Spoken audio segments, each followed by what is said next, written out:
I was eating like my friends. I was eating Pop-Tarts. I was eating like breakfast meats for breakfast all the time, tons of pasta, pizza, fast food. That's kind of what kids did. But they didn't gain weight and I did. So I'm wearing like husky pants when I'm a young kid. I'm starting to get a little bit of a belly. And again, it's like, what's wrong with me? Like, why am I experiencing this and not the other kids? A lot of people suffer with addictions to various things, right? Whether it's drugs, alcohol, food, sedentary lifestyle, people. How can people that are listening to this, watching this, break their addictions, whatever those addictions happen to be? I know it's a very complicated topic, but you've been through the gauntlet. So where do we start? I think number one, the biggest thing is self-awareness and acceptance and knowing that you do have a problem. There's a lot of people, there's a lot of addictions that go unnoticed, right? So you have to become aware of what those addictions are. And what's interesting is that I wrote a book a couple years ago called The Heart of Recovery, where I interviewed 50 of the most inspiring people from all walks of life who have beat addiction Wow. from different paths of recovery, different lifestyles, different backgrounds, and there were some common themes. So I guess that's probably the easiest place to start because everyone's story is going to be different. And what I found when I interviewed these people is it came down to a few things. Number one, like I said, is self-awareness, not just the fact that they had an addiction, or not just the fact that they were aware of what it was they were addicted to, but knowing what they needed to stay away from, knowing the people they needed to stay away from, knowing, being aware of what they needed to do on a daily basis, whether it was exercise, whether it was meditating, whether it was going on that common walk every day, maybe it was, calling a certain loved one, whatever it was, they were self-aware of what they needed to do, right? The second thing is fitness. Now I know you're a fitness guy as well, big into health. The people that I saw that were really thriving in recovery stuck to some sort of fitness program. Interesting. And it doesn't have to be anything too specific, right? Some people, their fitness was just hiking, right? Some people's fitness was yoga, some was Pilates, obviously strength training, but it was just moving their body and learning to kind of recalibrate like some of the stuff that might have been messed up a bit during their addiction. And it also gave them a place to develop self-discipline, right? Which is something that addicts lack, right? Is discipline and knowing what to stay away from and knowing what they should do on a daily basis, like I said. So when people started to stick to a fitness routine, not only did it help them develop discipline and get comfortable being uncomfortable, it gave them something to help improve their self-esteem, their self-confidence. Because like I believe that addiction is just a symptom. Like I believe there's a lot of underlying things that go on there, whether it's trauma, whether it's genetics, whether it's environment, lifestyle, that sort of thing that people just didn't deal with. Mm. And when you focus on yourself with your health, as you know, like it improves your self-confidence, improves your self-esteem, gives you something to shoot towards. You're able to set and achieve goals, which we know is good for the brain. The other thing which goes into my next thing that I think people need to do is when you work out, one of the biggest things people will often ask is, how do I find new friends? Like once I've broken away from the addiction, once I've decided to make that change, like, well, where do I find friends? Well, when you go to the gym, typically, I mean, 99.999% of the people are there to better themselves. Mm. And you're in a positive atmosphere. And once you get past the point of knowing that people aren't there to watch how you work out and they're there just to work on themselves, you let your guard down a bit and you can go up and meet new people, right? So I think community is everything in recovery. I think community is everything in life, right? I think our environment can create a false sense of normalcy based on what it is. Like Max, for instance, if you were going to the bar every single day, 5 days a week for 10 hours a day, and I called you on the phone and I was like, dude, man, I'm worried about you, man. Like you've been drinking every day, all day, every day. And you were like, well, bro, like everybody else is doing it because everybody else is doing it that you're surrounding yourself with. And so hopefully that like paints like a lens of why, paint some context, if you will, on why environment's so important. Because then on the flip side, when you start to hang around with different people you meet at the gym, people that you might meet at a networking event, I mean, maybe even re-engaging with certain family members that you weren't talking to, you're like, wow, like what I was doing wasn't normal. And now you're creating a new sense of normalcy with a new environment that you're creating or recreating.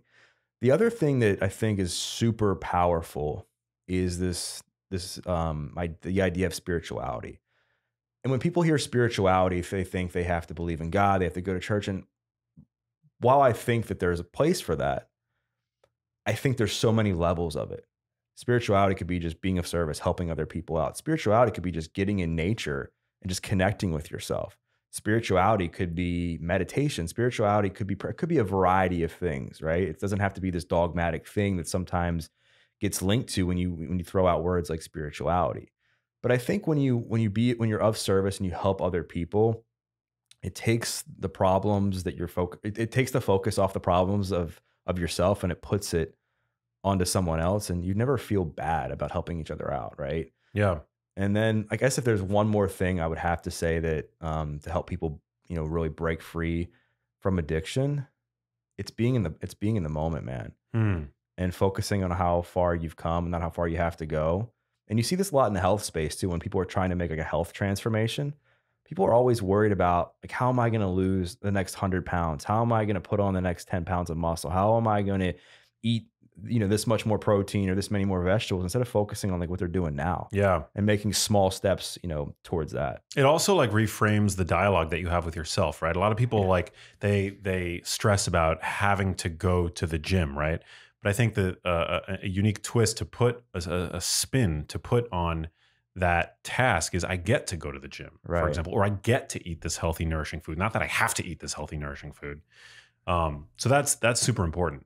Yeah. And I think the one thing you see with people is it's like this pain pleasure thing, right? I think people initially were used to getting pleasure from drugs to numb their pain, right?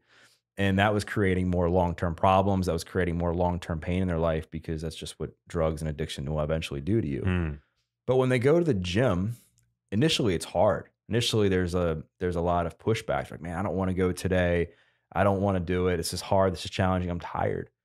But after some time, and this is what I love as a trainer to see with some of my clients that I work with that are struggling with this, is when they come in and they're like, man, I'm feeling better.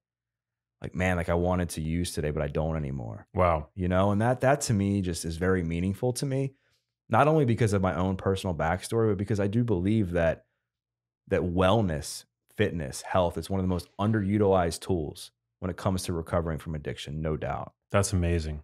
And I agree. Talk to me about your own addiction story. Had you been a personal trainer before your addiction? No, I mean, I found fitness when I was in jail. Wow. I had never formally worked out before. When I was in jail, I was 21. This was back in 2008. I was 21, had 21 jobs, had a 400 milligram a day Oxycontin habit. Oh my God. Where'd you grow up? I grew up in Baltimore, Maryland. Wow. So born and raised, have never left there from this day. Like I've never moved anywhere away from the 15, 20 mile radius of where I live now. And as I kind of look back, it was more my inability to deal with the underlying issues that led to my addiction, which is why I emphasized that you have to be kind of aware of what's going on. And, my parents got divorced when I was 5. It was a really, really rough divorce. And they hardly talked to each other during my childhood. My communication back then was just them emailing each other back and forth, right? That was how they communicated. Wow. And then I was starting to ask myself these questions of like, well, what's wrong with me? Like, why is this happening to me? Because back then the divorce rate was fairly low. It's not like it is today. And then I loved sports, loved playing sports, loved watching sports, loved listening to sports, but I just wasn't athletic. So I got cut from teams and was always picked last in gym. So I started to develop this like victim mentality like early on in my life.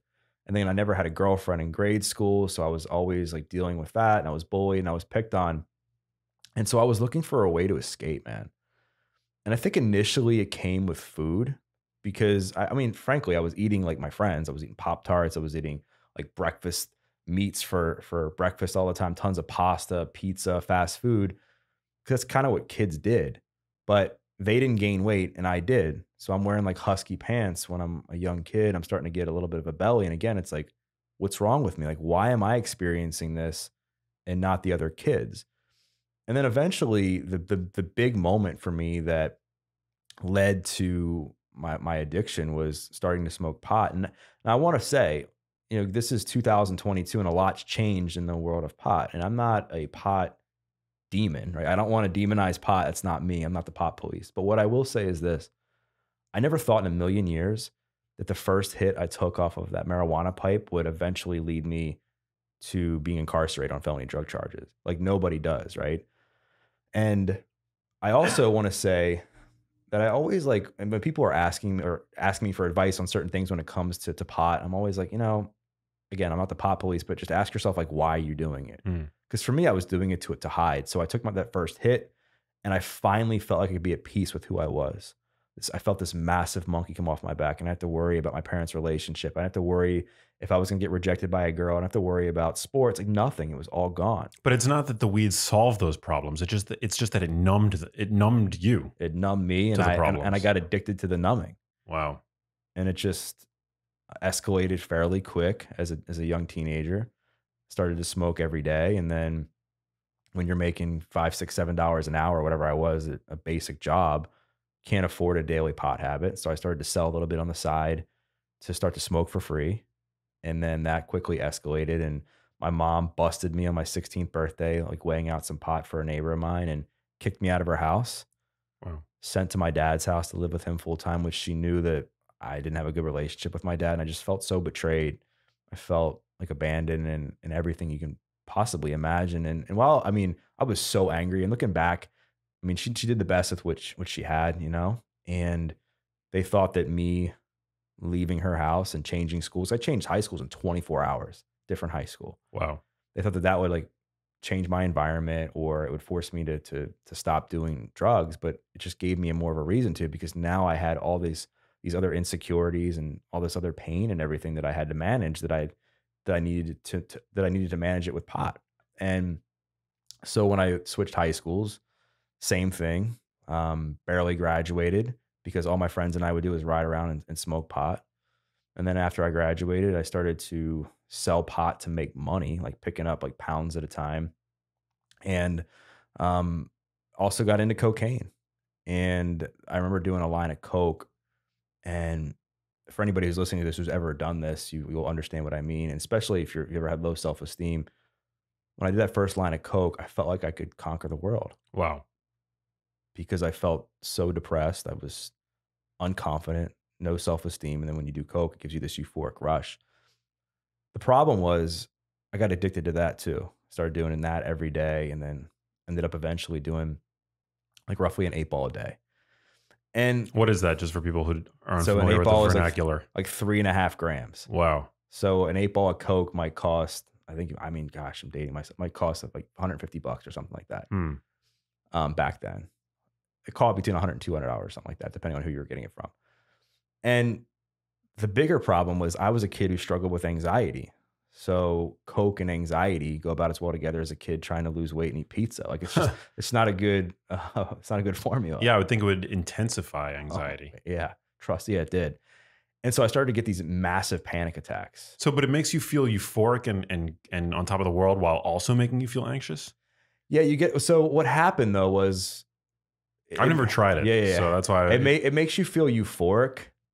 And then like once you do enough of it, it started to make me even more anxious. Wow. Because now I'm doing more of it. Like the first time is always good, right? And then it's like a dog trying to chase its tail. Right. You're never going to get the first high that you did initially. Right. And that's kind of what happened with coke. And I started to get bad panic attacks. I ended up in the emergency room because I was an overweight kid and I thought I was dying. Wow. And just found out it was just really bad panic attacks. And then you would think in that moment, like as I'm in my late teenage years, that I would change, that I would say, okay, like it's time for me to find new friends. It's time for me to take care of myself. It's time for me to just get out of this toxic rat race that I've been running in for so long. But I needed to maintain this sense of purpose and community that I had found with selling drugs, because being that my family dynamic was kind of messed up and that I didn't have luck in relationships or with girls, I had this void inside of me that needed to be filled somehow. And I got a lot of validation and meaning from people blowing up my phone and needing drugs. Like I used to get like this high when I would come back after, going out to eat with my friends, and I come back to my phone, there'd be like 100 text messages. I would feel so good about myself. Because I was like, wow, these people really need me. But that became addicting too. So I did whatever I could to maintain that lifestyle and continue to hang out with those friends. even though they weren't um, the best people to spend time with. And one of my friends offered me a 5 milligram Percocet, and doing that gave me the same feeling that the pot did, where I felt this massive monkey come off my back. And then that turned into, 5 milligrams a day turns into 10, 20, 40, all the way up until I was doing 400 milligrams a day. Jesus. Half my left nostril was missing. I know you talk a lot about gut health. I didn't have a bowel movement for nearly a month. Oh my God. Yeah. Wow. Yeah. Did that send you to the hospital? No, I was walking around like I was like a hunchback. It was really bad. Oh my God. I was too afraid because I was like, if I go to the hospital, they're going to find out about me, right? So I'm not going to get into the details about how I solved that. But no, I mean, those drugs are notoriously constipating. Yeah. Yeah. Wow. Yeah. It was bad, man. And so you were probably, I'm guessing, malnourished at the same time because how could you possibly eat when you were that backed up? Yeah, it was hard to specifically during that time because every time I would eat, you would get like a little bit more pain. But my eating schedule was already messed up because I couldn't eat unless I was high. Wow. And so the cycle would be you wake up at like 2 p.m. I'd figure out at this point who I was going to sell to, who I was going to score painkillers from, who I was going to manipulate, or rip off so I could have more painkillers for myself or whatever the case was. And then I would get high and then I would eat like a big meal. So a meal for me, like, kid you not, I would go to like a pizza shop because I delivered pizza too on the side, which is a perfect job for a drug dealer. I remember a few of my friends and I, we worked at the same pizza shop, and we would park our cars at like a local Burger King, get in one car, and then take a ride and just get high, like while we conquered like 4 or 5 pizza orders. It was Wow. But I would get like a full cheesesteak and then like 3 slices of pizza and then like an order of French fries. And that was like a meal. And then like we get high again. And later in the night, we go to like McDonald's. I'd eat like 4 or 5 double cheeseburgers or something. And we do it all over again, just different restaurants, right? It's insane, Max, like how much of a religion it becomes with addiction, whether it's you're spending time figuring out like what music you're going to listen to, who you're going to get high with, where you're going to do it, like what are you going to talk about afterwards. It's crazy how much it takes over your life. Oh my God. I can't even imagine, but I can imagine. Yeah. It's just, it sounds like a movie. Like I just can't, it doesn't sound like real life, but I have sympathy for what you went through because I know that it was your life. Yeah. It was hard. And I felt hopeless at times, man, if I'm being honest. And especially like when everything kind of came to a head on Cinco de Mayo of 2008, when I was riding around with a few of my friends to make a drug deal, had a half a pound of pot in my trunk, had a scale in the car, and not a food scale, a scale to weigh out pot, Wow. and then a couple $1,000s in cash in the glove box. And I had a busted headlight that I'd been meaning to fix for quite a while. But again, like once you're caught up in the religion of just doing drugs, you don't care about anything else. A police officer is running radar, and I end up flashing my high beams at the police officer to hide the fact that I had a busted headlight, but really give him a reason to pull me over because that's like an alert that a cop's running radar. Pulls me over, and I thought my life was over. My heart sinks into the pit of my stomach. And Were you high at the time? yeah, I was high, and we were going to make a drug deal to go pick up some opiates. And at this time, I was like out of opiates. And so when you're starting to experience like withdrawal and you're getting fidgety and you're getting like just really, really like paranoid about what you're going to do or how you're going to do it, you'll do anything. I remember my friend's parents being like, man, like you shouldn't go be like riding around with all these drugs with a busted headlight, but I didn't care. And as the cop comes up to my car, I stammer to get my registration and license out. And one thing leads to the next, pulls me out of the car, puts me in handcuffs. And then I'm in the back of this cop car, and I'm obviously highly emotional. And like everything in my head just kind of came just came at me at once. And I was like, how did I get here? Like, how did this kid who just wanted to be loved? How did this kid who just wanted to have a girlfriend? How did this kid who just wanted to have like a good family? How did this kid who just wanted to be good at sports? Like, how did he end up in the back of a cop car now facing felony drug charges? And a lot of it came down to my own responsibility and how I handled these situations that I was experiencing. But in that moment, I thought that was going to be my greatest setback ever. It ended up becoming a huge blessing. And I ended up going to court in September, a few months later. And the judge convicted me of the felony, which was the possession with intent to distribute marijuana, sentenced me to 5 years in jail, but suspended everything but 90 days, meaning if I messed up, if I got another charge, if I failed a drug test or whatever, I could potentially do the full 5 years. Wow. 5 years of probation, 200 hours community service, all kinds of fines and drug classes. But he's like, Doug, you're young, you're 20. He was like, this felony conviction is going to haunt you the rest of your life. He's like, if you complete everything without messing up, no missed probation appointments, you pass every drug test, like everything, I'll take the felony conviction off your record at the end of the 5 years. And I'm like, man, like there's no way that's going to happen. Like I didn't even think I was going to live to see my 25th birthday. Because you didn't think that you couldn't not mess up? That, and I just was like, how am I going to, I've proven to myself that I haven't, been without drugs for the last like 6 years or so. So like, how am I going to do it? Wow. And I felt that I had just failed everything else in my life. So why would I succeed in this? And plus, like we had been to several funerals of friends of mine who died from drug related deaths or alcohol related deaths. So, I mean, I was going to funerals as a teenager, man. And so my belief in my ability to live past 25 was super low. Because my friends and I would often joke, like if we're older and we can't party and do all these drugs anymore, like what's the point of living? So you had like a limiting belief, right? Oh yeah. Which is similar to, I think, what many people feel when they can't get out of the relationship. I'm just never going to get out of I can't get out. That relationship is just the relationship that I'm meant to have, or my health, this body composition is the body that I'm meant to have. But they're all variations of the same theme, which is a limiting belief. Right. And your belief is based on like your own reality, right? And sometimes we get caught up in that and we don't even know it. That's why self-awareness, I think, is so important. And like with the relationship, that becomes like an addiction too, because you get addicted to that cycle, right? Where things are good, things are bad, things are good, things are bad. And that becomes addicting. And so people, they like that dopamine hit, right? Yeah. It's inertia too. Yeah. It's like a body in motion wants to stay in motion. A body at rest wants to stay at rest. It's Right. like whatever it is that you're doing, that's what your brain is going to want more of. Right. Whether it's bad for you or it's good for you. And that's why there's that saying, right? Like whether you believe you can or can't do something, you're right. Yeah. And people hate that because they think it's kind of Pollyanna, but it's so true, right? Like what other like choice do you have? Like you have to believe in yourself.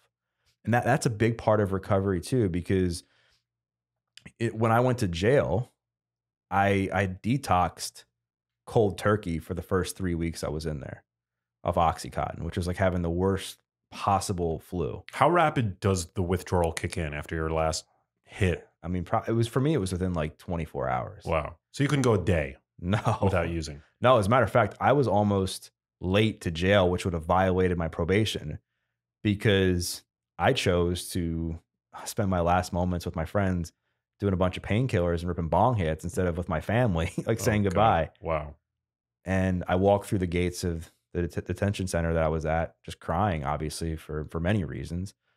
And then also the fear of like, what was to come with a withdrawal, and everything you can possibly imagine: uncontrollable bowel movements, vomiting, hot and cold sweats, sleepless nights, anxiety, depression. But the hardest thing for me was this feeling that I was trying to crawl out of my own skin. But as I look back, like I honestly think, like in recovery, people call it like a spiritual awakening, and I think that was like part of it. I think that there was an old me that was like dying in there, so that the part of me could become new. And the reason I say that is because my soon-to-be cellmate was like, he was sitting there playing Scrabble. He's like, "You're gonna start working out with me when you're done your detox." And I was like, "Dude, there's no way. Like, if you see me, I can be a model for Pillsbury right now. Like, it's not gonna happen." He's like, "All right, man." And then a couple of days later, we're just sitting and chatting, and he's like, "Man, so like, what got you here?" And I'm like, "Oh, my parents, this girl," like blaming everybody else. And I'll just give the PG version. He was like, "Quit being a wuss, man." And I was just like, "What? Like, what do you mean?" He was like, "You're blaming everybody for your problems, but you." He's like, "There's so many people that go through these hardships that aren't in jail, right, Doug?" And I was just like, "Yep." And he was like, "You have two choices." He was like, "You can be a victim, go cry in the corner, say, 'woe is me,' and blame everybody else." He's like, "Most people will do that." or you can be a man. Own your problems and know that, while certain things are unfortunate, it's up to you to change them. And in that moment, like, I got to be honest, I wanted to be coddled. Like, I wanted to be told what I wanted to hear, but I got what I needed to hear. And um, shortly after that, like after I got through my detox and stuff, I decided to give working out a try. And it was one of the most humiliating moments of my life, Hmm. man. Because I'm in front of a bunch of grown men. I'm terrified. I'm already like terrified of what other people think of me in the first place. But now I'm getting in front of people and doing something that I know I wasn't good at, which was anything physical related. I get down and do a push up. Couldn't do a push up. Couldn't do one from my knees. And I remember looking at my cellmate. I'm like, why can't I do a push up? And he was just like, you're fat. And I was just like, well, what do you mean? He's like, dude, I'm not going to sugarcoat this, man. He's like, you got belly fat. He's like, your core is weak. He's like, you can't hold yourself up, and that's why you're collapsing. I hated that word, being called fat, because I was called that as a kid. And I just swore that I would never be called that again. Mm. And I remember going and like walking up and down the steps, because they had like the stairs that would go up to like the upper level of cells. And I was out of breath because I'd also been smoking a pack to a pack and a half of cigarettes a day too. Wow. And my cellmate agreed to train me in there. And we set some goals to do a set of 10 push-ups and run a mile. And with his motivation and encouragement, I was able to do it. I was able to do that set of 10 push-ups and run that mile.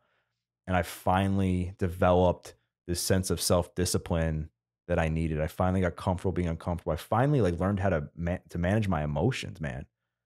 Because for the longest time, when I would get stressed, anxious, depressed, my initial thing was, well, I just need to go do drugs. That'll fix everything. And clearly that wasn't the answer, nor is it the answer. And this time I was able to think about like things that bothered me when I was working out.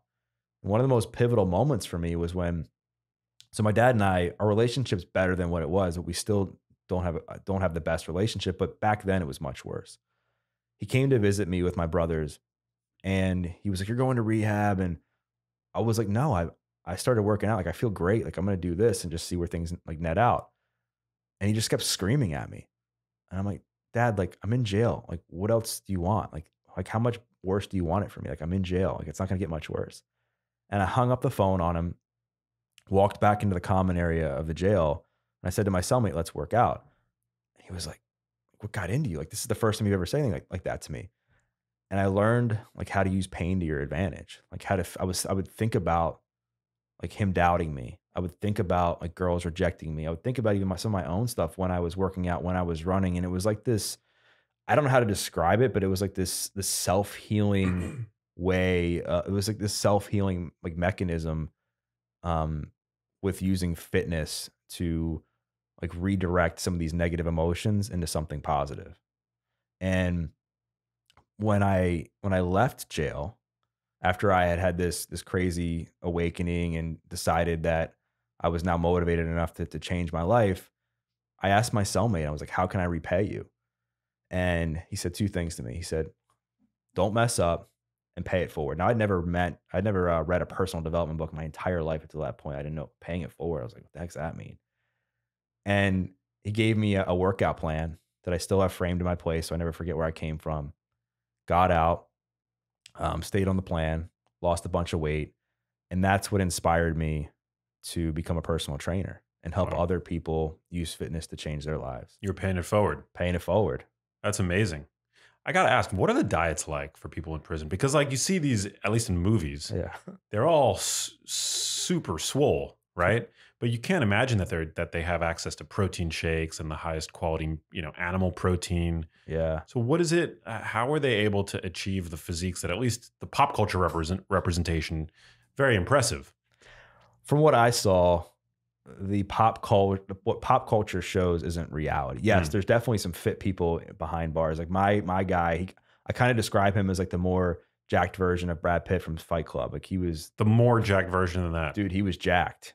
Brad Pitt's body in Fight Club was, I think, what every guy who watched that movie wanted. Yeah. At that point. Yeah, he looked like that, but was like a bit bigger. Wow. Like just shredded.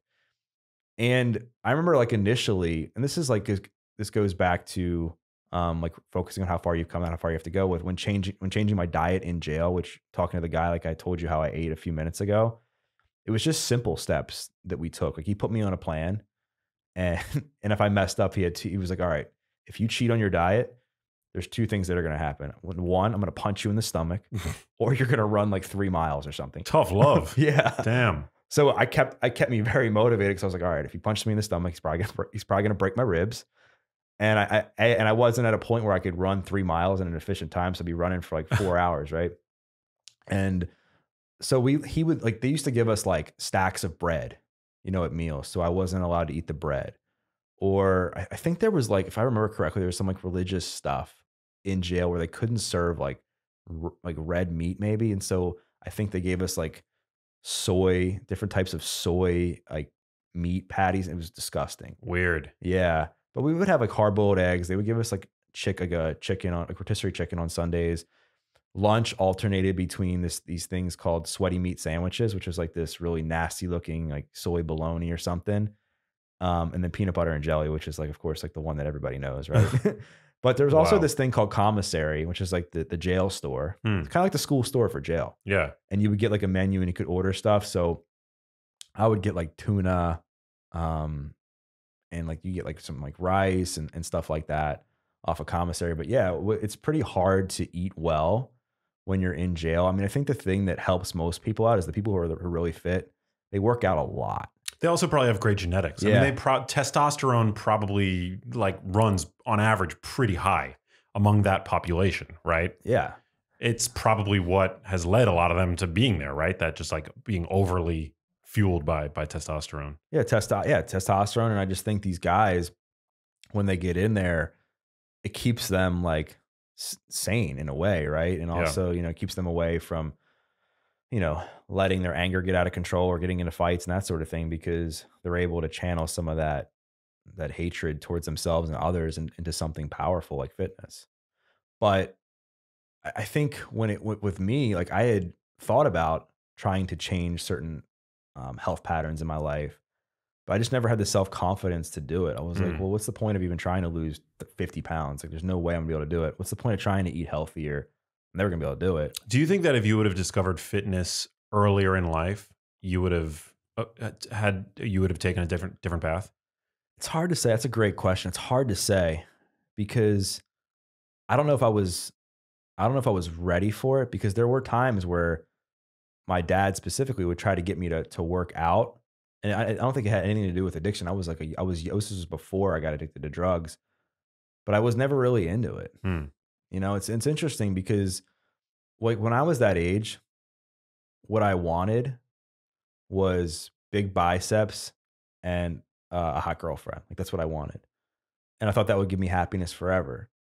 And I've had that like as I've gotten fitter. And I'm not bragging at all, but why I'm saying that is because it didn't bring me happiness. I was still miserable in some ways, and I had to work on other parts of myself. I mean, I remember getting to a point fitness wise where I was like 5% body fat, like I had all the abs. I mean, I was dating pretty girls, and I just wasn't happy, and I was so angry because I was like, man, I thought when I got here that I'd be happy, and I just wasn't. I was even more pissed because I felt that I had believed this lie for so long. Wow. And then reality set in. And I think a lot of people struggle with that, man. I really do. Yeah, man. Happiness is an inside job. Yeah. It takes freaking work. Oh, yeah. I'm prone to negative self-talk and depression and anxiety and all the things. And objectively, when I look at my life, there's not a lot that I can complain about, really. I've got a tight-knit family.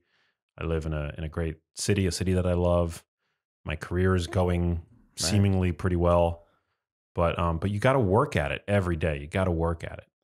Yeah, and it came. There was a moment that It's like a muscle. Yeah, that it came for me where I was like similar to you, where I was going to therapy because I was trying to figure some stuff out, and I was making great money as a trainer. I've just written a book, but I still was getting constantly anxious and stressed, and I would get almost ashamed about it. Where I'm like, why am I so anxious? Why am I stressed? Like, there's nothing like really wrong in my life right now compared to what it was. And I was in therapy, and my therapist was like, well, what was your childhood like? And I just kind of was like, it's not that big of a deal. Like, da da da. And she was like, no, what was it like? And I told her, And then she told me, well, that matters. And I was like, well, why does that matter? Like, I've gotten through a lot of that. She's like, no, there's a thing called homeostasis where your body will revert to like, it's like a natural physiological level. So if you grew up in a stressful environment, your body is naturally going to seek out stress. And that was a game changer for me because now I understood it. I wanted an answer because that was part of it was I was so upset. I was like, why is this happening? Why is this happening? And I think once we feel out of control or uncertain about something like that, it drives us nuts, right? But once I understood it from like a biological level, I was like, oh, that makes sense. If I, for the first, just say 21 years of my life, I lived in chaos. Well, it's going to take some time to unlearn that chaos and even in current behavior. And I was like, man, this all makes sense. So I started to do the work on myself and realize that I would literally write down like, what's my life like now compared to then? Because I was always anxious, like, oh my gosh, I'm going to become a drug addict again. Oh my God, I'm going to fail. And then I would literally write down, it's just kind of funny. I would write down like types of people I used to hang out with. I would write down like what I was doing on a daily basis. And then I would write down like where I was at in my life. And then I would write down where I'm at now. And it was like, wow, this is clear as day. I'm a much different person.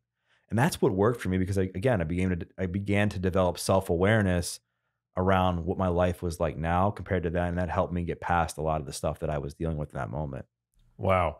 So I mean, so how did you recreate yourself? I mean, did you cut ties with all of the friends that you had been friends with previously? Did you move out of the city that you were in? Like, because I feel like there were probably still, once you got out of prison, right, that there were still gonna be a lot of those triggers, those like old triggers in your life, unless you dramatically like change things. No, there were certainly triggers.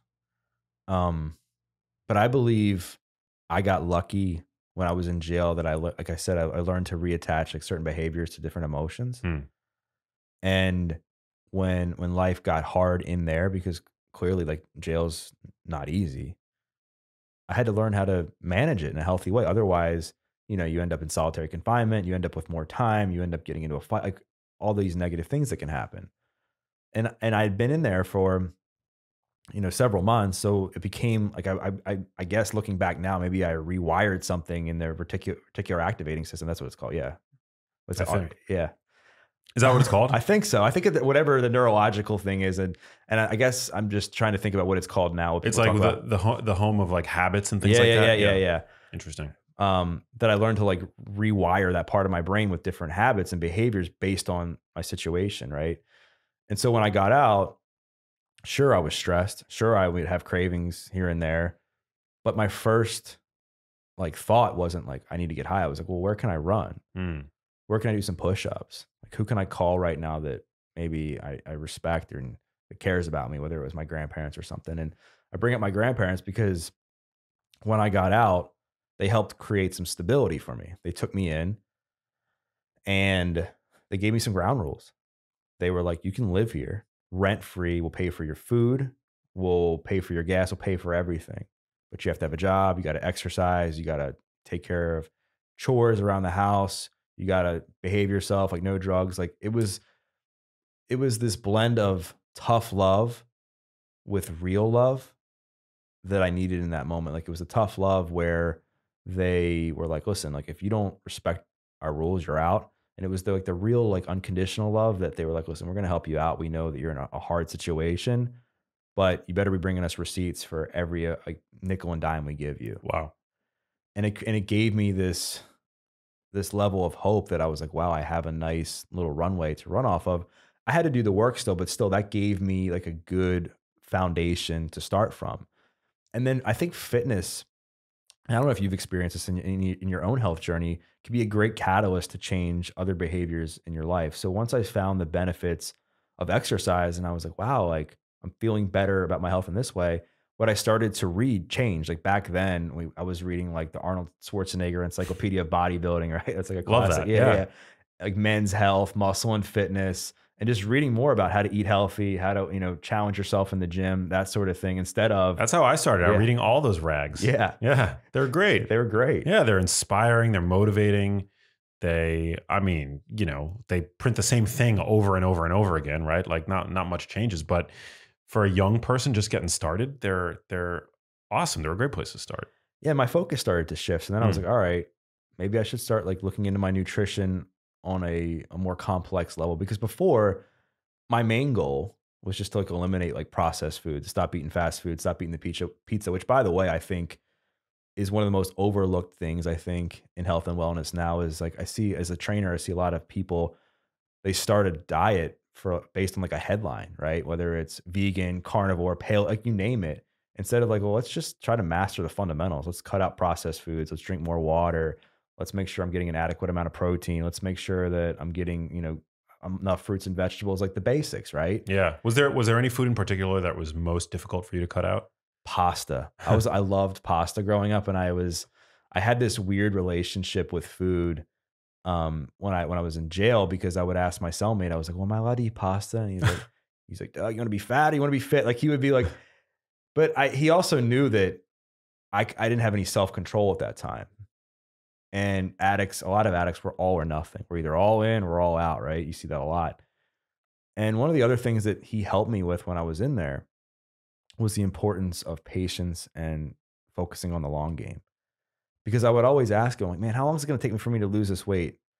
And he would be like, man, how long you been beating your body up? I'm like, a long time. He's like, it's going to take a long time. Mm. So it taught me the importance of just paying attention to the long game.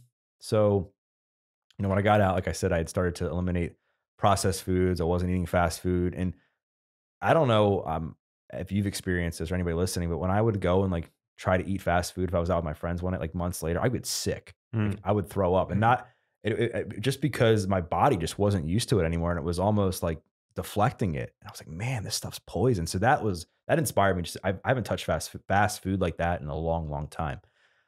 And then I started to read these magazines and I saw what these guys who were just shredded were eating. And I was like, all right, I can do this. I can eat like oatmeal for breakfast and egg whites, and I can eat like sweet potatoes and like steak. And I just started with that. And then I was like, wow, like I'm feeling better. And then I would stay home on the weekends some nights, hang out with my grandparents, and I'd watch the Food Network. And I taught myself how to cook based on that. So that gave me more of a sense of purpose. And then being around my old friends, it was almost like an awkward first date at this point where I would sit there and they'd be out like getting high and doing the stuff that we had done for so long as kids that I felt awkward. I was like, what am I doing here? Like I felt there was no conversation. Like I was more focused on telling them about like this new like bicep exercise I discovered, Hmm. or like, what kind of spices do I use on my chicken breast, than going out and getting high, that I just started to drift away from them. And were your friends still going out and getting high Oh at this yeah. point? Oh yeah. There was Wow. times where I was around them and they were getting high and I wouldn't do it. But there were some close calls where just by product of your environment. Was there any tension? I mean, would they make fun of you? Like, Oh yeah. They were like, come wow. on, dude, come on, don't be a wuss. Oh, And I man. had to stand my ground. And then once it got to a point where and this is why I love fitness, because fitness gave me some self-discipline and self-confidence, and I started to have good self-esteem. I was able to say no. Wow. And I was able to know that like, man, like these guys just aren't meant to go with me in the future of where I'm going. And it was hard. Like I don't think these people are bad people. They were just making choices that weren't aligned with who I wanted to be anymore. Yeah. I mean, you weren't a bad person Right. back when you were addicted, an addict using.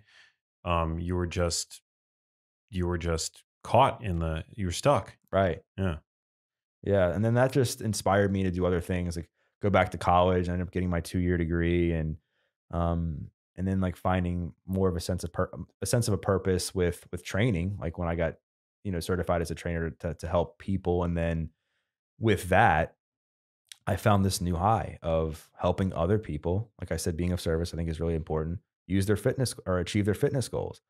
And I think my success as a trainer became became easy for me because I could relate to some of these clients. Like if somebody was like, yeah, like I just want to lose weight because I just don't like who I see in the mirror, I could relate to that. Or the person who was mortified of coming into the gym for the first time, I could relate to that.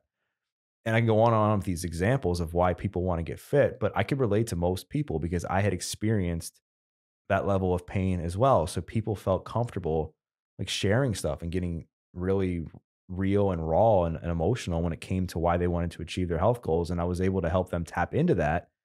And then that helped me become successful as a trainer. And time flew by, and the conviction ended up coming off my record in January of 2014. Wow.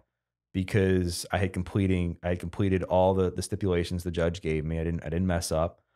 And in that moment I remember I'm like, man, I can't believe how much my life changed in a matter of moments from being so limited as a felon and now being a free man. And that inspired me to write my first book, From Felony to Fitness to Free, which by the way, I barely graduated high school. And I remember like somebody was like, man, you got to write a book about your story. And I was like, dude, like I can't write. Hmm. There's no way. But because I had just gotten used to just trying things at this point and knowing that like, okay, if I try it and I fail, I can always start over because that's what fitness kind of taught me when I was in jail. Like I had to start from nothing. I had enough belief in myself to eventually just try it. And when I started to write, it was like word vomit. It was so healing and therapeutic for me to write my story. But it gave me like the belief in myself that I didn't necessarily need to let like my past like dictate what I was going to do in the future. Because you see a lot of people, they base what they're going to do now based on like their high school or based on what they did in college. And it's just there's so much that can change.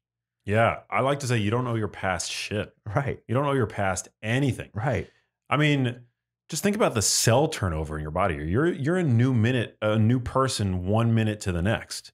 Yeah. You don't owe who you were yesterday anything in terms of like carrying whatever narrative forward. There should be no loyalty to previous narratives. I mean, have loyalty to people, For sure. if those people warrant loyalty, right? But yeah, you should always be willing to challenge whatever narrative you have about your abilities, even your preferences. Right. Well, I think people get so wrapped up in that identity Yeah. and they don't want to let it go. And I think a lot of it comes down to fear. It's like, what am I going to do? Or if I leave this group of friends, am I going to meet new ones? Like if I change jobs, am I going to find another? And we always do because we're meant to survive and we'll do whatever it takes to survive. I just think you have to ask yourself, like, you got to attach like a strong why to what you're doing before life attaches it for you. Like you see this a Mm. lot. I see this a lot in training when people when they're wanting to reach their health goals. Like, do I wish people would come to me like before the damage gets done and say, you know, my blood pressure is a little high. I want to train with you to lower it, or I've gained like 10 to 15 pounds. Like I want to lose this. A lot of times what happens, man, is they wait for the heart attack. They wait to get type 2 diabetes. They wait for life to attach that why for them because now they're going to the doctor and they have type 2 diabetes and the doctor's saying to them, like, you got type 2 diabetes. Like your life could be a lot shorter if you don't exercise. Versus if they started to notice that they gained a little bit of weight, they could be like, all right, like the reason I'm going to start exercising now is so I don't get to that point and attaching that why beneath that. It's so true. Yeah. Well, you've talked about fitness, and how that really was a catalyst for you to change your life, Right. which is amazing. You talked about spirituality, you talked about community. For somebody listening to this that feels like change is impossible, maybe they haven't yet had that experience where they've gone to prison or whatever that might end up looking like for them. What do you say to them? I mean, where do they start? Like, how do they get the ball rolling on turning things around? I think there's a few things. Number one, you just have to accept where you are. Because there's a lot of people, and you see this a lot in social media, where you're comparing, like, this isn't my quote, but you're comparing your chapter 1 to somebody else's like chapter 30. Right. And so you see this a lot in recovery where people, they might go to a meeting or they might see somebody who's got like 20 years of sobriety and they're thinking about, oh, how am I going to get to 20 years of sobriety? And really the main thing they have to do is just focus on not using drugs for one day. And that's where I get people to start, is to focus on the here and now. And what are some small steps you can take in this moment that'll help get you there? Because for me, as much as I had that awakening when I was in jail, there was a big part of me that thought I was going to fail when I got out. I had 21 jobs by the time I was 21. Wow. Buried multiple friends of mine before I was 21, right? Wow. Had a very damaged relationship with my family. Like, no self-confidence other than the little bit I had developed when I was in jail. So what I did, and what I think is can be helpful for people, is I got super meticulous about doing whatever it takes, whatever it took that day to not use drugs, to do the things I know I needed to do to become a better version of myself. And then start to stack those, because what happens is you just focus on the day. And let's just say you get 1 day down, then you get 2 days, three, and then you look back and it's been like 2 weeks, right? Instead of what a lot of people do is they'll say, all right, like, how am I going to maintain not using drugs for a year? And then they're doing their thing on a daily basis, and they're on day one, and all they're thinking about is like 20 days from now. Yeah. And so what's that going to do? It's going to create fear, uncertainty, anxiety, panic, and they're just going to be like, well, I'm never going to make it that far anyway. So what's the point of even keeping going? I know what you're talking about. When I'm hiking, for Yeah. example, I'm afraid of heights, and I feel like my balance is just not, I mean, it's not bad, but I'm just not like, I'm not a natural when it comes to like hiking and you know, like I'm not like, I don't think anybody that knows me would describe me as like Mr. Outdoors, you Right. know, but I enjoy hiking. And I find that when I look, if I'm like on a very steep incline and I'm trying to traverse, ascend an incline, if I look up and I see all the distance that I have to go, it makes me very uneasy. It makes me feel wobbly, and it just in general makes it a lot more difficult. Whereas if in those moments, I tell myself to just focus on on what's directly in front of you, 1 foot at a time, right? 1 step at a time. It makes it a lot easier, right? Yeah. Because you don't see it's like a perspective shift. Just focus on what's directly in front of you, and try to just do your best 1 foot at a time, 1 day at a time. Right. And what's funny to me is you see now there's this big movement to set these 5-year goals, 10-year goals, 20-year goals with people. But the people, there's not one person that has these big goals that have achieved these big goals that hasn't mastered the fundamentals on a daily basis to get there, right? And so I think with people who are trying to like dig themselves out of this hole that we're talking about, like taking these small steps is super important. And then just celebrating like these small wins. Because I think when your life's falling apart and you're in the midst of darkness, it's really hard to cling on to any bit of hope. And I think one of the worst things people can do is when they take these small steps is to compare themselves to somebody else. Like you go for like a 5-minute walk and then you're like, oh, well, this person I'm following on social media just ran a mile. So maybe I'm not doing that good. But they forget that the person who was running that mile, they started with some sort of walking. Like they didn't just go out, I mean, unless you're a freak of nature, and run a few miles without stopping on your first try, right? And then to also like start to stack those things. And I really like the notion of habit stacking, and just knowing that, okay, like for instance, if I'm trying to get somebody to move their body more, like what I would tell them is if they haven't exercised in 20 years, A, don't try and do what you did 20 years ago. And B, like don't do like what somebody else is doing. Like start with where you're at. And I'll be like, all right, like go for a 5-minute walk outside and tell me how you feel. Most of the time, they're going to feel a lot better. I'm like, wow, I feel so much better about myself. I'm glad I did it for a few reasons. One, because of whatever it does neurologically. And two, because they're like, wow, I'm so glad I finally did this. I've been wanting to do it for so long. I just didn't. And then what are you going to want to do? You're going to want more of that feeling. So maybe you go for another 5-minute walk later in the week. And then next week you stack even more of those habits. So now it's not 5 minutes, it's 7, it's 10. And then now you're looking back 2-3 months later and you're running a 5K. Where did it start? Didn't start with running a mile. It started with just walking 5 minutes. And so that's what I mean by that. And then once you do that, you get to a better like baseline level. Like you start to like recalibrate yourself a little bit. And you're like, well, what else can I change? And that's what I did. Like, it's like, what else can I change? So maybe I'm going to start eating better. Maybe I'm going to start drinking more water. Like maybe I'm going to go to therapy again, like whatever it is. And then you stack things on top of that. And that's when real change happens. Instead of what a lot of, and I'm guilty of this, like, trust me, like I'm still guilty of this now when I'm looking to start a project. I'm like looking at what other people are doing. And I'm like, man, I'm not going to do it unless it's perfect. I'm not going to do it unless I have all these things at once. And then what happens? I either overwhelm myself and I quit early, or I just don't do it.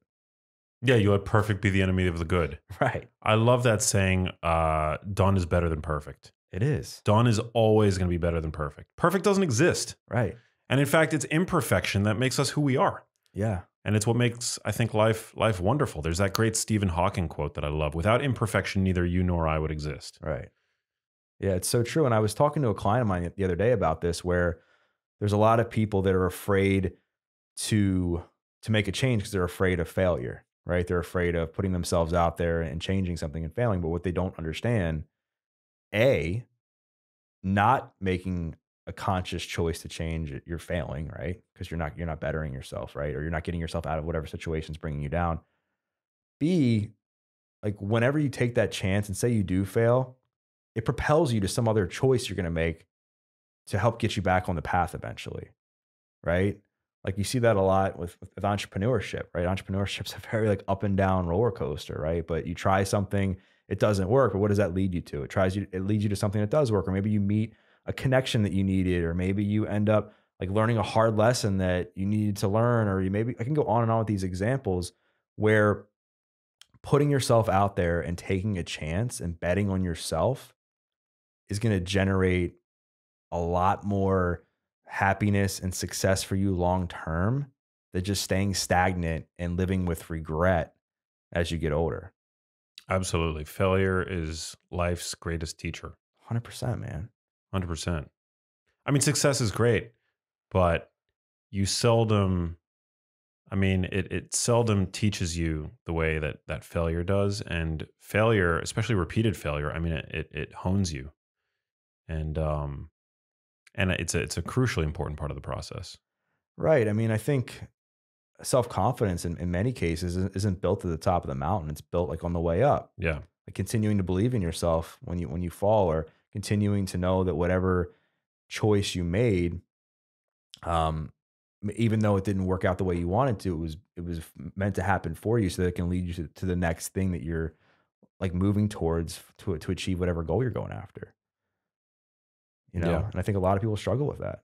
Hey guys, if you enjoyed that conversation, you're going to love this one. Yeah. I think this is something a lot of people struggle with: negative thoughts, rumination. How do we pump the brakes on all that? Well, there's no single magic pill. And that's something I think I feel pretty strongly about conveying to folks, because I think we often hear that, hey, there's this one thing you should do, like be in the moment or talk to someone. And it turns out there are no single magic pills that we can take. But what there are many different tools that can often be used together to help us pump the brakes on our tendency to ruminate and worry. I break them down into three categories: or things you could do on your own, people tools, and then environmental tools.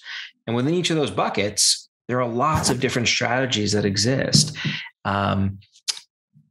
If we want to dive right into them, some of the things you could do on your own, a lot of the tools that are helpful involve being able to get some distance from what's happening inside your head. When we get stuck in a negative thought loop, what I call chatter, we zoom in really narrowly on whatever's bugging us. And it's all we could think about. We're stuck in this tunnel vision. When that happens, being able to step back and look at the bigger picture can often be really, really helpful. And it turns out there are lots and lots of different ways to zoom out in that manner. One of my favorite tools, and something I use on my own, is my first line of defense against rumination, is something called distant self-talk, which involves trying to coach yourself through a problem using your own name and the second person pronoun you. You want to do this silently, not out loud while walking down the streets of LA. But the idea here is I'm thinking, all right, Ethan, how are you going to manage this situation? What we know about people is it is much easier for us to give advice to other people than it is for us to give advice to ourselves. I'll often ask folks when I'm doing presentations, hey, have you ever been in a situation where a friend or a loved one comes to you with a problem? They're spinning. They're totally stuck in chatter. They don't know what to do. They present the problem to you, and it's easy for you to coach them through it. Inevitably, all the hands in the room go up. What's happening there is you've got distance from your friend's problem. So it's easy for you to be wise and objective. And what we've learned is that language provides us with a really useful hack, if you will, for shifting our perspective, for getting us to think about our own circumstances like we were thinking about someone else's. That gives us mental space, which can often be really useful for managing chatter. So that's the first thing I'll do. The second thing that I'll do, a second research or science-based tool I'll implement, is something we call temporal distancing, which involves thinking about how you're going to feel about whatever you're worried or ruminated about sometime down the road, tomorrow, a week from now, a year from now, when you're on your deathbed. What that does is it makes clear to us, hey, whatever you're struggling with, as awful as it seems, it's temporary. It will eventually pass, because most of the things we struggle with do temper with time. We're not always aware of that in the moment, though. And simply becoming aware of that does something really powerful for us. It gives us hope. And that makes it a lot easier for us to move on with our lives. So those are two very simple tools that are my first line of defense. Interestingly enough, that second one, temporal distancing, one of the reasons I like that tool is it really also makes the point that you don't always want to be in the moment, right? We often hear it's so useful to be in the moment. Being in the moment at times can be very helpful, but sometimes being in the moment doesn't help us. And in fact, what that strategy involves doing is taking ourselves out of the moment and going forward in time.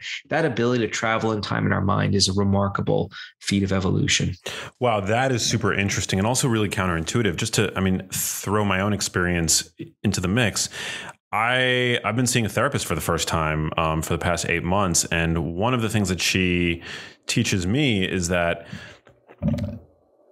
returning to the moment is a way to get out of those acute states of anxiety and depression, right? Because depression is you're worrying about something you're ruminating on something that occurred in the past, right? And anxiety is excessive worry about the future. Yeah. And so we always talk about how reorienting your focus to the present moment is a way out. It's like the eject button from both of those mind states. And it's also, I feel like, one of the goals of meditation, right, is to be better at bringing your focus back into the present. But this is what's, I think, so interesting about what you're saying, is that sometimes hitting that eject button isn't necessarily a bad idea. Well, so here's one way I like to think about this. So being in the moment is one tool of many, and it can be useful when you're stuck in the past or the future to reorient on what's happening right now, like your breathing and how your stomach feels as you breathe in and out, which is often a tool that's used to focus people on the moment. Like that can be useful at times. The message, though, that being in the moment is the cure for rumination and worry, I think that takes it too far. And it actually runs the risk of giving people the wrong idea, which is that if you're lost in thought in the past or the future, that's a bad thing. The ability to travel in time in your mind is a remarkable gift that we possess, right? It allows us to learn from our mistakes. It allows us to savor past experiences and conquests, right? It allows us to plan for the future. I'm going on vacation for the first time in a while with my family, and I'm fantasizing about what I'm going to be doing on that vacation. It brings me enormous joy to walk around my neighborhood and just get lost in thought. And it's also, I would argue, one of the factors that allows me to be somewhat productive, right? Because I'm anticipating things that might happen in the future. I'm preparing for them. What we want to do as individuals is not turn off our ability to travel in time in our mind. What we want to do is figure out, how can we become better mental time travelers? The problem is sometimes we go to the past and we get stuck there. Like we can't get back into the present or in the future, and we can't get out of that paralyzing fear, catastrophizing future. That's not good. But there are lots of tools that exist that involve just helping people become more fluid at mental time travel. Sometime, focusing on the present, that can be one thing, but there are 26 other tools I talk about that don't involve that are out there as well. I love it. So it's really just giving people the option to not be so rigidly stuck in the present.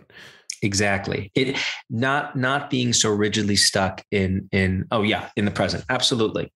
I love that. When it comes to the self-talk that you were talking about, I forgot the term that you used for it, but the way that we can distanced self-talk. Distanced self-talk. Yeah. Give me some examples of that and like contexts where that might be particularly useful. Yeah, well, so let me give you so first of all, this is an interesting tool because, most of the time when you hear people talking about themselves in the third person, you instantly think, oh, narcissism or, out of touch with reality. In fact, we and others have done a lot of research on this, and there's no link between trying to coach yourself through a problem using your name and narcissism. There are lots of great examples throughout history of people using this technique under times of stress. And one of the things I find fascinating about it is that a lot of people just stumble on this tool. It's not like anyone has taught them to do it. They just, for some reason, when they're stressed out, they do this weird thing. They start coaching themselves through the problem using their own name. It's like being their own coach. And research shows that it can be useful. Two of my favorite examples. Malala Yousafzai, youngest person ever win the Nobel Peace Prize. When she's the story for listeners, if they're not familiar, is Malala is a young girl living in a Taliban-controlled region of Pakistan. She feels very strongly about the rights of young women to get an education, and the Taliban, basically get wind of this. They don't like it. She keeps on doing advocacy work, and they basically threaten to kill her. And they don't just threaten to kill her; they follow up with that threat.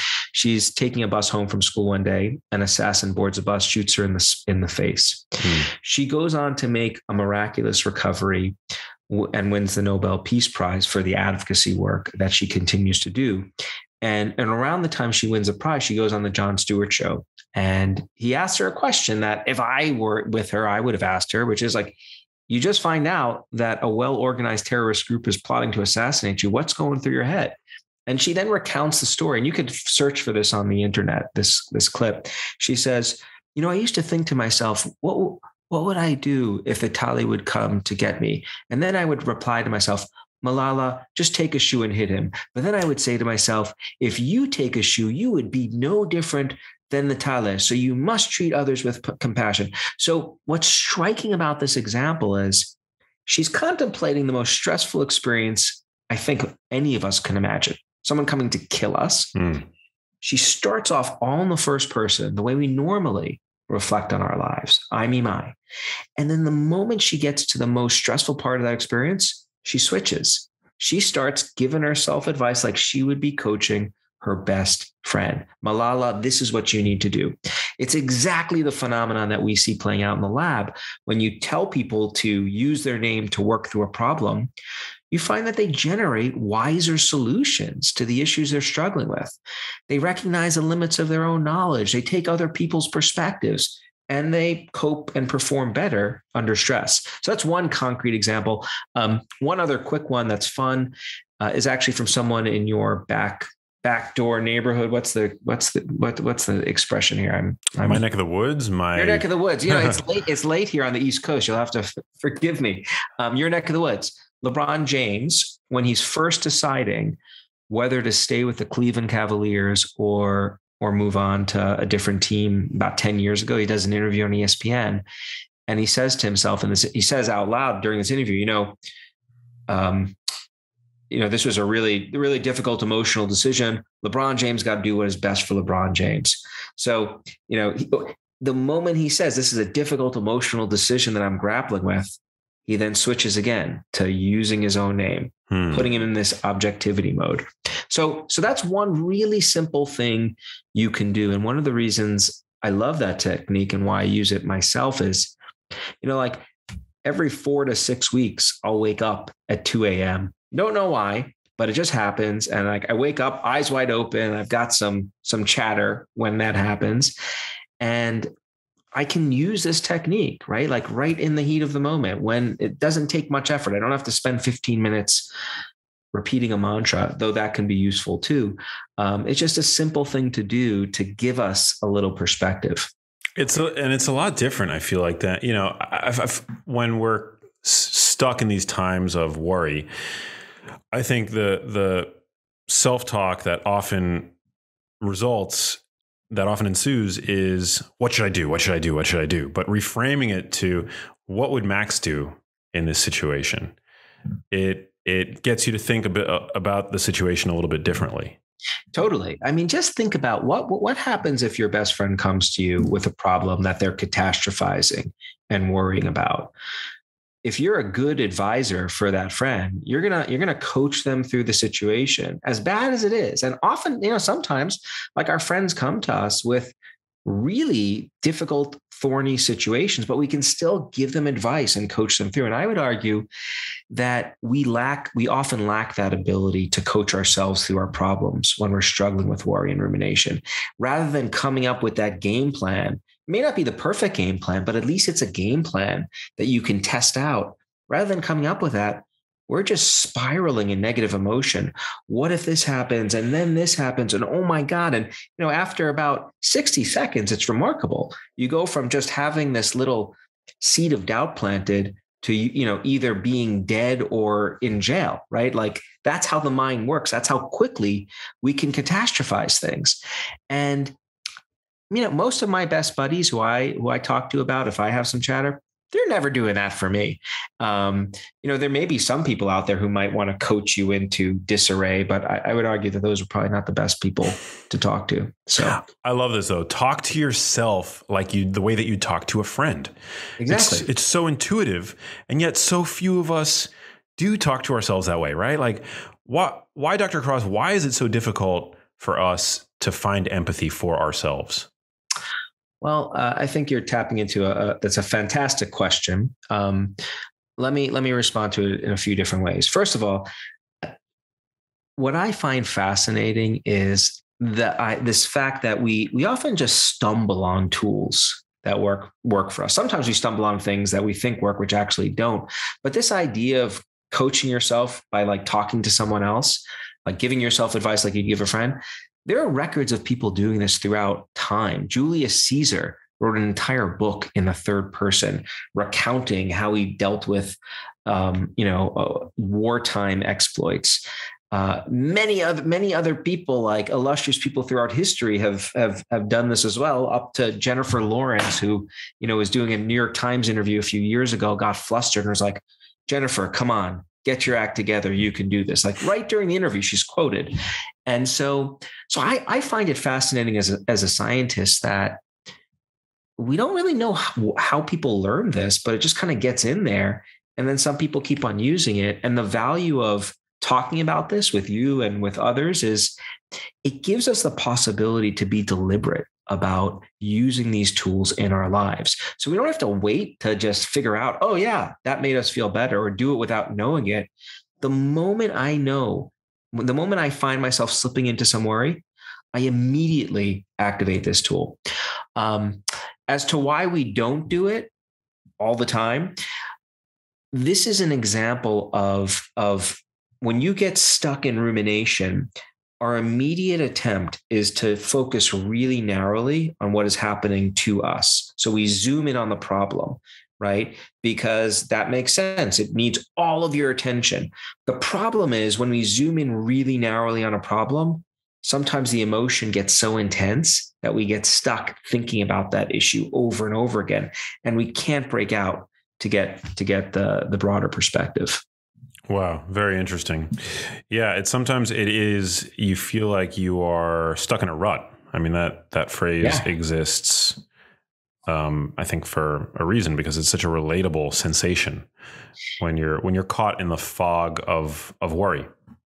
Yeah. It's an incredibly common experience. When people tell me, oh yeah, I have some chatter, I worry, I ruminate, I say, congratulations, welcome to the human condition.